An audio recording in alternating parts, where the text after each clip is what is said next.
It was an intimate look at what those sons were going through. Diana certainly wouldn't have been proud of both of them, as they've carried on her philanthropy and graciousness.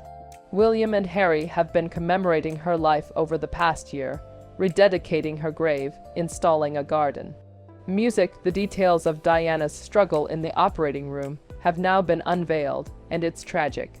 There has been plenty of speculation regarding her final moments for so long. Now, decades later, some light is finally shed on the matter.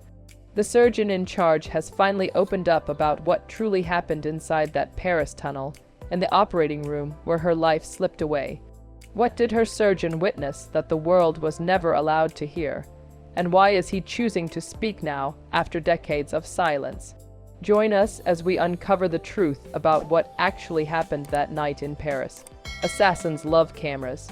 For a figure as influential as Diana, Princess of Wales, member of the British royal family, and first wife of the then Prince of Wales, Charles Roman III, media attention, especially the relentless paparazzi, was an unavoidable thorn in her side. Yet no one imagined that this constant pressure would one day play a role in her tragic death. A year after her divorce to the prince, this attention was still a daily part of her life. In the early hours of August 31, 1997, the car, which was said to contain Diana and her partner, Dodi Fed, was involved in a car crash that claimed both their lives, including that of the driver. Diana's bodyguard, Trevor Rees-Jones, was the only survivor.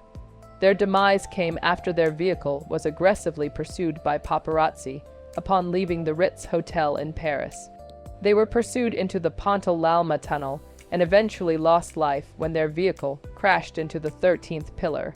The unusually aggressive pursuit by paparazzi, coupled with the influence of substances on the driver, all played a devastating role in this incident.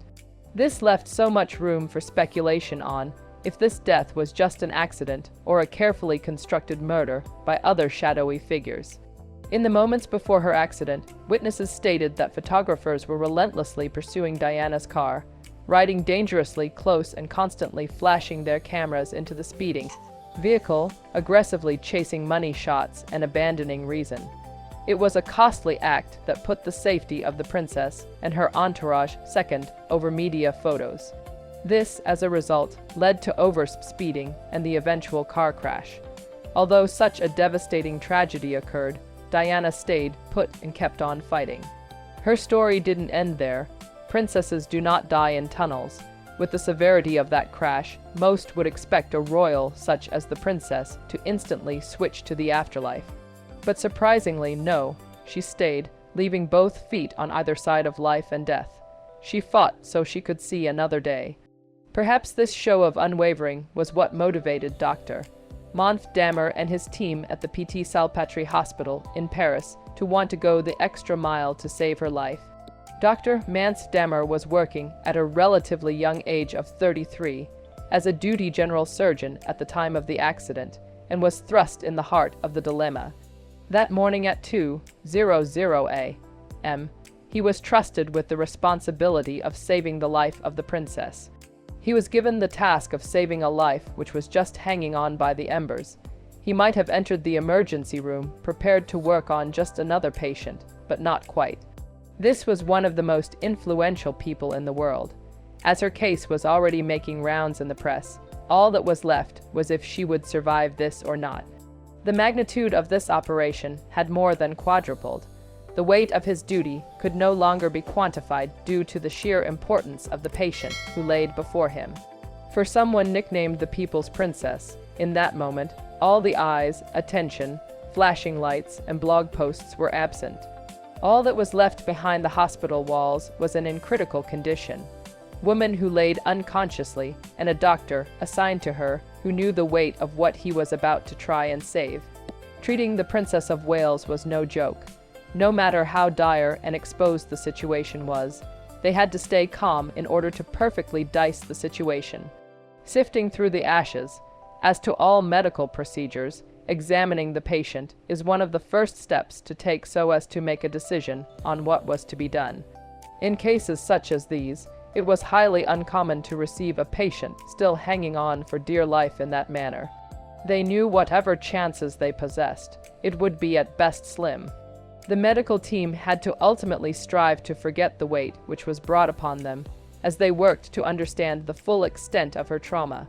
As the team began their assessment, they performed X-rays and scans, including various medical procedures, which revealed a shocking and devastating truth that was invisible from the outside. While the world's attention was focused on the dramatic crash, the most lethal injury was hidden deep within her chest. The scans showed severe internal bleeding. The source was a tear in her left pulmonary vein, the vessel responsible for carrying oxygen-rich blood from the lungs directly to the heart. This type of injury is exceptionally difficult to treat and almost always fatal. A rupture at such a critical point where the vein connects to the heart leads to massive and rapid blood loss. The team instantly knew the situation was far more dire than anyone could have imagined, even themselves. They were not just dealing with broken bones or external wounds. They were facing a catastrophic internal hemorrhage that was literally fast draining the life out of the Princess of Wales. With the source of the massive internal bleeding identified, the medical team knew they were in a desperate race against time. The only chance to save her life required a high-risk immediate surgical intervention, opening up but not therapy. She was suffering from internal hemorrhage. To curb this, they needed to open her up and fix the ruptured blood vessel, which had been damaged due to the accident. Recognizing the absolute gravity of Princess Diana's injuries, Dr. D.H. Mann made the swift and critical decision to perform an emergency thoracotomy. This was a procedure that was usually used as a last resort on trauma cases in medicine. It involved a large incision to open the entire chest cavity, giving surgeons direct access to the heart and lungs. It was the only chance they had to confront the source of the bleeding head-on. This was necessary as they no longer viewed her as a newly admitted patient, but as a dying one. The team knew that with every passing second, the princess was losing a catastrophic amount of blood. Her blood pressure was plummeting, and her body was beginning to shut down. The operating room was a scene of intense controlled urgency. Characteristic of the emergency rooms where surgery was done, the mission was clear. Locate the tear in the pulmonary vein and attempt the near impossible task of repairing it while manually keeping her heart going. A heart that was actively trying its best to surrender. This procedure is a desperate gamble reserved only for the most extreme circumstances when a patient is moments from death. For the young Dr. D. Mann and his team, the pressure was immense. They were fighting against a ticking clock and an injury so severe that few patients ever survive it. The procedure itself was a task so delicate that any slight mishap could cause a life. The battle for Princess Diana's life had officially begun in the most dramatic way possible. A drama involving massive giftings of disadvantages. In this deep hole, prayers suddenly seemed like the surgeon's best friend. But at this point, it felt like God was against answering Diana's heartbreak. As the surgical team initiated the high-stake thoracotomy, although slim, they were prepared for the challenge of repairing the torn pulmonary vein. However, once the operation began, the true devastating extent of the accident's trauma became horrifyingly clear. The team discovered an additional problem, a tear in the pericardium, the tough protective sac that engulfs and shields the heart itself. This discovery was literally just another confirmation that the force from the crash had caused even more damage than the initial scans had revealed. The surgeons were now fighting a war on two fronts, trying to manage the loss of blood from the vein, while also assessing the damage to the heart's protective sac. This was all done whilst also preventing the heart from shutting down. They needed to be alert on all fronts. One slight mishap and she was a goner. Despite the weight of their situation, the team were urged to stay calm. They were treating one of the most influential and powerful women in the world. Even though at that moment she could only just be regarded as their patient, it was evident that they needed to save her, and that saving wasn't looking possible at all. That saving was looking too out of bounds. They needed to think outside of the box in order to stand a chance at countering these numerous predicaments. A new surgery method, or perhaps another surgeon, a cry for help. At around 2 8:30 a.m. A desperate cry for help was issued from the current surgeons operating to Professor Alain Pavé, a cardiothoracic surgeon who had a very hefty reputation in Paris. With almost all hope lost, they needed an extra pair of hands, and most especially a brilliant mind to try and make the most out of this situation.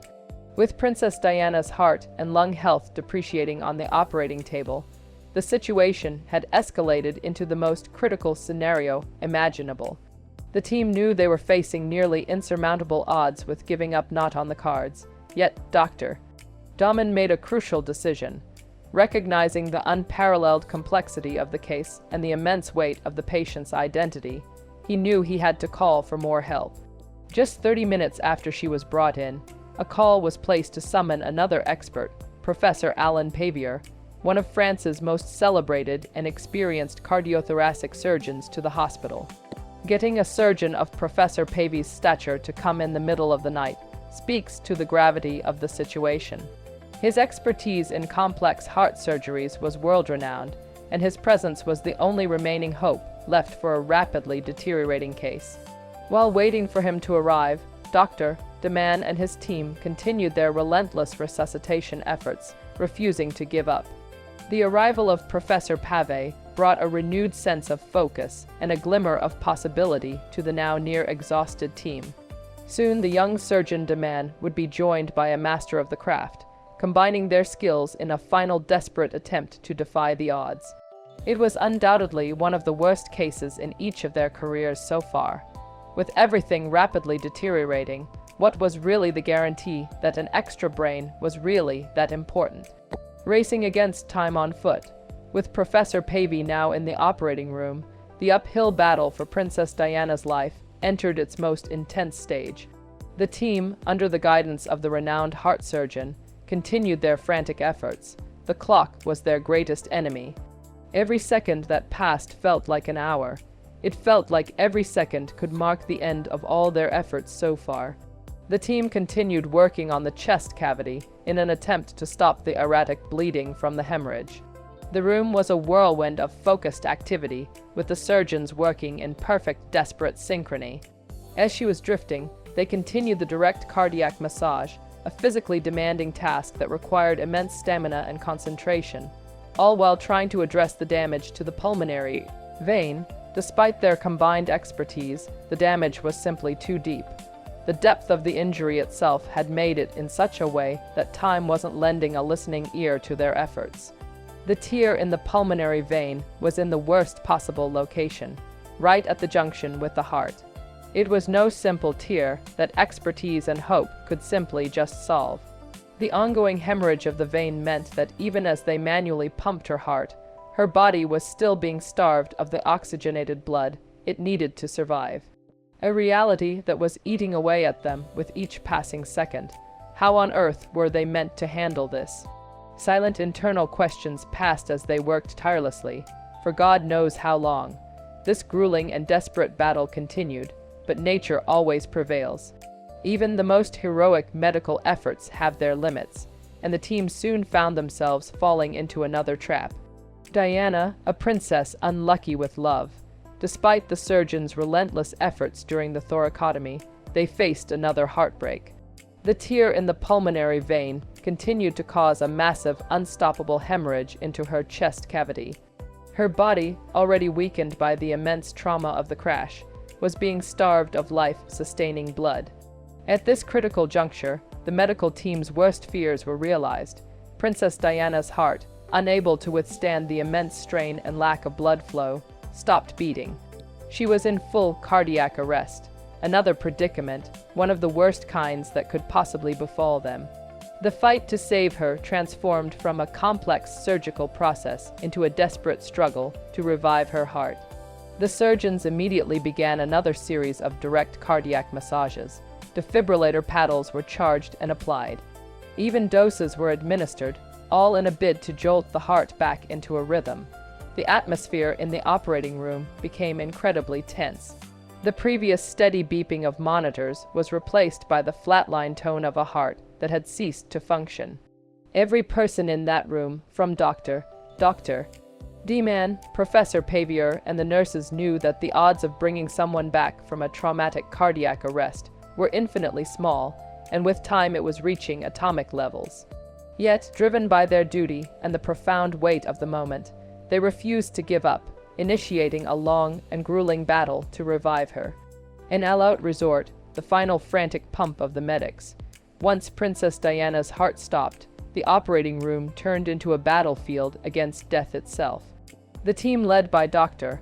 Damon and Professor Pave initiated a frantic and prolonged series of normal medical resuscitation efforts. This was not a moment of quiet surrender. It was an hour-long all-out assault on her heart to bring her back. They did this whilst their own hearts raced. They weren't oblivious. It was obvious they were running out of options, but just couldn't bring themselves to stop. She was rejecting everything. Still, they continued the direct cardiac massage, a physically demanding procedure that requires a surgeon to manually pump the patient's heart to maintain some semblance of blood flow to the brain and other vital organs. Simultaneously, they administered high-dose injections of adrenaline directly into her heart muscle, a powerful stimulant used to try and shock the cardiac tissue back into action. Even to the pills, she was unresponsive. The defibrillator was used repeatedly, sending powerful electrical currents through her chest in the hope of restoring a natural rhythm. Every known life-saving protocol was deployed. They knew what her loss would mean, not just to her family, but to millions around the world. The surgeons, nurses, and technicians in that room weren't just in a battle for their dignity as professionals or the life of an influential woman. They were fighting against a global heartbreak that felt imminent at that point. This trial and error lasted for an hour. There was nothing left. She wasn't responding positively. A decision had to be made. Acceptance of the vital sign monitor. As the clock approached 4:00 a.m., it was becoming increasingly clear that their efforts were in vain. After nearly an hour of continuous high-intensity resuscitation efforts, the grim reality that it was simply impossible in the operating room became unmissable. Every medical intervention had been countered with nothing. Every attempt was met with the void, silence. Despite the direct cardiac massage, the repeated defibrillation shocks, and the administration of powerful cardiac stimulants, Princess Diana's heart remained still, beatless. That hardest decision any doctor could make was becoming an unavoidable thing at this point. It was a situation of they tried, but sometimes academia cannot just overcome the level of the injuries. There were no signs of revival. Her body had endured a level of trauma from which recovery was no longer medically possible. The team, physically and emotionally drained, had to face the hardest choice any medical professional can make. At approximately 400 a.m., Dr. Deham and Professor Pavey shared a solemn, silent understanding. There was nothing more they could do. To continue their efforts would be futile. With a heavy heart, they made the final heartbreaking call. They finally accepted what had been in front of them for the past 2 hours. The decision was made to cease all attempts for resuscitation. In that moment, the frantic energy of the operating room gave way to a sad and heavy, like silence. The fight was over. The doctors, nurses, and technicians stood in shared grief, staring at the immense weight of what had just transpired. They had given everything they had, but it was not enough to overcome the accident's catastrophic effects. It was over. The princess had moved on from the act of breathing. The princess, who was speeding in her car just hours ago, was no longer. Her 2-hour fight had come to an end, a return to dust on speakers. As it got to 4:00 a.m., it became increasingly clear that there was nothing that could be done. Heavy silence continued. Was she just fated to die? Or could they actually have done something better? The feeling was daunting. A star which illuminated the earth had been forced to go 6 ft under. A woman who had been larger than life was gone. The princess of the people was dead. But still, the final formal duty fell to the medical team, those who treated her till her final moments on the planet. At 4:00 in the morning of August 31st, 1997, the doctors officially pronounced Princess Diana dead. The moment was one of sadness and professional defeat for everyone in the room. They had battled for hours against insurmountable odds, fighting with every tool and technique at their disposal, only to be met with stark reality, a reality which they initially did not want. Except for Dr. Monfdehan, this was a moment that would be seared into his memory forever. As a young surgeon, he had been at the center of a historical tragedy, a witness to the final moments of a global icon. The official declaration was more than just a medical procedure. It was the confirmation of a loss that he knew would be felt by millions around the world.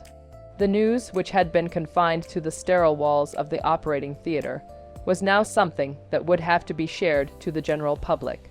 Announcing her death marked the end of a desperate medical battle and the beginning of a global period of mourning.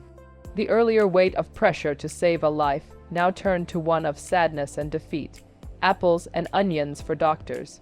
It was no surprise that the medical staff drove their mask-covered heads into their glove-covered hands. It was an utter defeat. There was absolutely no opportunity to be optimistic. There was no rainbow in the sky. All was lost, forgetting the status of their now dead patient. It was never going to sit well. They had just spent hours of normal and abnormal medical procedure, trying to save a life, and at the end, all for nothing. They couldn't even get her to regain consciousness even for a bit. The questions they asked themselves were harsh and unfounded, one natural to those who experience grief. They went into grief straight on, and it lasted for a tangible amount of time. Their loss could not just be forgotten by a night out or spending quality time. This one took a toll on their mental health. The knowledge of the pain that would be brought upon the world by their incompetence amplified this feeling of grief. The knowledge that they had the chance to stop a global mourning but couldn't. The emotional toll was compounded by the intense media scrutiny that descended upon the hospital. Every person who had been in that operating room became a figure of public interest, hounded by reporters and conspiracy theorists. They were no longer just doctors and nurses. They were the last people to see Princess Diana alive. This unwanted attention made the grieving process incredibly difficult. For the medical staff, their failure was not just a professional one. It felt deeply personal.